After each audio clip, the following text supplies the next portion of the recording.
almost every Jewish celebration. Brisket is the heart of the meal. Basically pot roast with some modification, and there's no denying its appeal. The aroma alone could make you swoon, so tender you could cut it with a spoon, or even with a Trisket, and that's my Bubbe's brisket. My Bubbe's brisket. Every cook has a recipe they revere, and some variations are intriguing. You could add a little fennel, coffee, or beer, and of course you could make it vegan. Serve it with potatoes or fettuccine. You could add lemongrass or tahini, but I don't want to risk it. I'll stick with Bubbe's brisket. My Bubbe's brisket.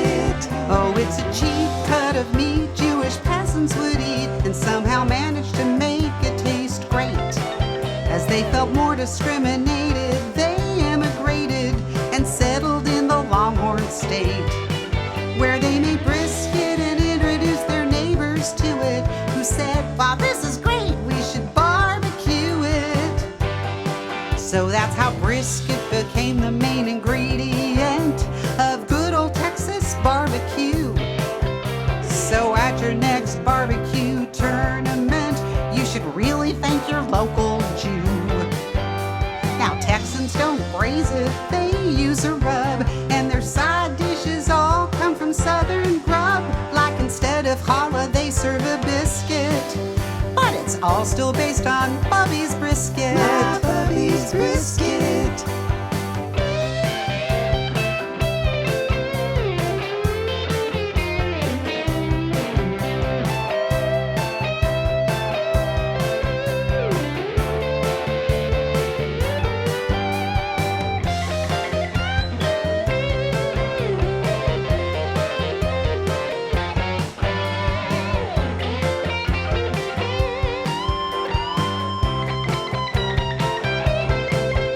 So go ahead and try the dish we're all loving, in a pressure cooker, smoker, or just an oven.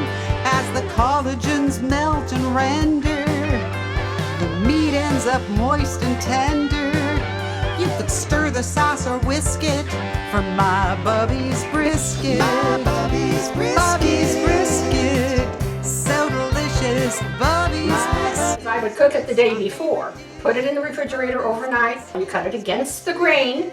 You put all the slices back into the pan, and then you put it in about a 300-degree oven, and it cooks in the juices. And you have Bubbe's brisket for your Shabbat dinner.